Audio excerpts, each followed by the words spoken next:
and welcome back. Survivor is coming in hard with the twist and it's going at breakneck speed, and I don't think it's gonna stop or slow down anytime soon. The danger must be growing, and they're certainly not showing any signs that they are slowing. Let's start off how episode 2 starts, and that's at Uwa, the day after their tribal council of voting out Sarah. Brad is feeling skeptical of JD. He thought that they were close, but JD was acting super paranoid at tribal council, which sort of freaked Brad out. What's even more worrisome is JD is calm now at camp, and now Brad is the one that's paranoid. Really? Yeah. So paranoid, in fact, that when JD and Ricard go get water together, Brad takes off down the beach to try and beat them so he can hide Spy Shack style to listen in on their conversation. Conveniently, they are talking about Brad. They start to head back and Brad takes off down the beach back to camp so they won't suspect he was listening in. Chantel is nervous about Brad's behavior because it's like day 4 and he's being this paranoid / erratic. Now we know it's Survivor and you gotta do whatever you gotta do, especially in a game that's only 26 days. But Brad ran off with 2 people at camp who can easily tell either Ricard or JD about what happened and what Brad did, and that's exactly what happens. Chantel tells Ricard about what Brad did, and it puts a huge target on Brad's back to where I think he would have been in deep trouble if Uwa would have went to tribal council this episode. Really? Yeah. Now over at Luvu, Deshawn tries his hardest to make fire, but he can't seem to get it done. He says at home he has been able to get it, but he was using a smaller knife rather than a machete that he has here at camp. Nasir wants to give it a shot, and he has fire in less than a minute. Everyone on Luvu is a fan of Nasir. I think day 1 when he snitched on Deshawn and Danny for looking for an idol during the sweat challenge, people were looking at Nasir skeptically. But he has been really helpful at camp and now everyone wants to keep him. Dropping in at Yasa, no food is taking a toll on all of them, and of course it would. Tiffany, Voce, and Evie seem to be together hunting crab as Liana and Xander are back at camp. They decide to split off to find the other 3, but Xander goes out not wanting to look for his other tribe mates, but he's ready to go idol hunting. Idol. Hunting! Idol. Hunting! While searching, Xander comes across the Beware advantage that we saw Jeff hide at the Yesa tribe in episode 1.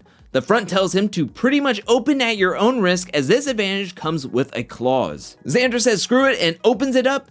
He indeed found an idol, but it's not activated until the other 2 tribes find their idols hidden on their beach. So at the moment, Xander has a souvenir. He also can't vote until the other tribes find their idols on their beach as well. These new idol rules are very interesting, but I have to say I'm not a huge fan. This is rather rough and extreme in my opinion. There's no timestamp on when you would be able to get your vote back. You're putting your trust in 2 other tribes to hopefully find their idols and then to say a goofy phrase at the next immunity challenge, which these phrases are absolutely ridiculous. I don't know how you can keep on saying these phrases over and over again until somebody's like, oh wait, he's saying something that's to an advantage. Personally, I think that the rules should have been like, hey, you can't vote for the next 3 tribal councils that you're at and then you get the immunity idol or something to that effect. But to never know that if you're going to get your vote back or not, I'm sure that this is the game of Survivor. People are going to be quick enough and witty enough to find their idols, but right now at this moment,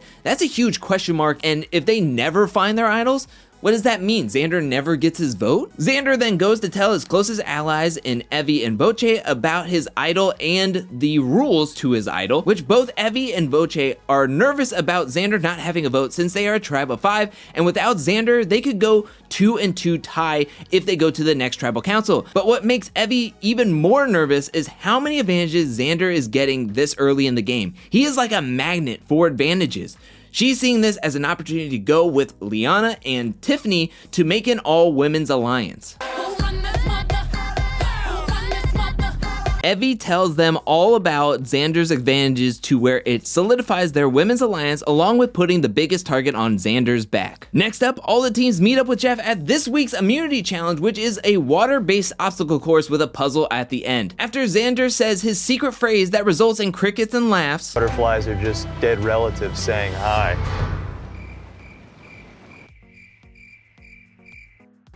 Jeff tells everyone that 2 immunities are up for grabs this time, along with first and second place getting some fishing gear. Losers get nothing but their Flint privileges taken from them, as well as a trip to tribal council.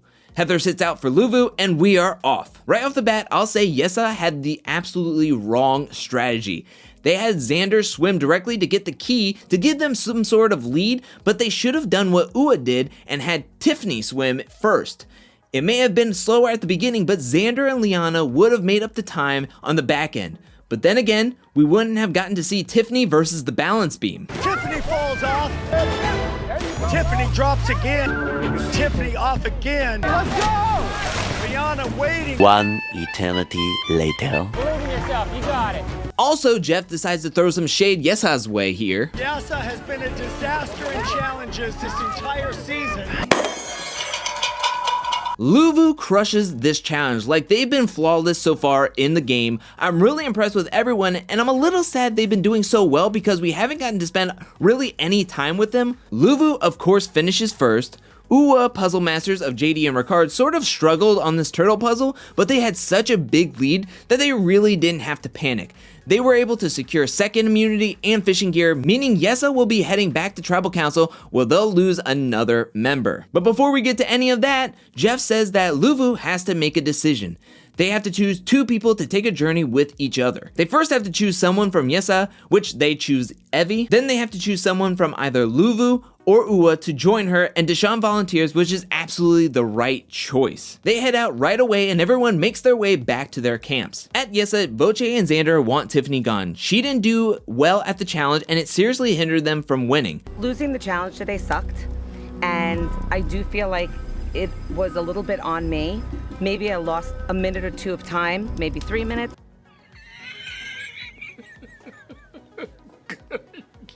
Good one.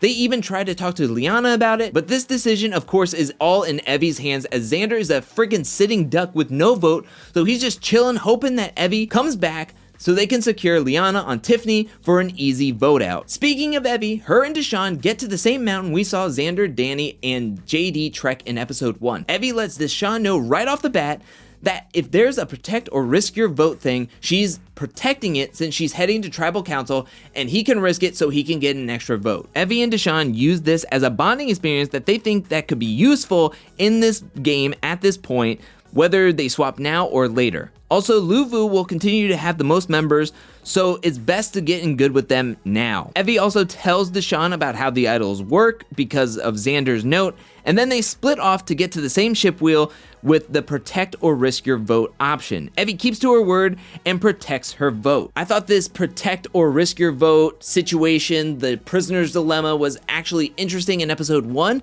but in episode 2, I found it redundant and I felt that the trek just took really long time and I thought it was just a lot of filler and fluff in this episode, to where I think that this will get old rather quickly, as I found it just took a lot from the game and I would rather go see a lot of the other tribe camps to see what's going on with them, what's the camp life with everyone else. But again, this is a decent twist, but I think it could get old rather quickly. Evie gets back to Yesa, where she tells everyone she protected her vote, and then she wants to split up into the different groups that she's playing with to figure out what the news around tribe is.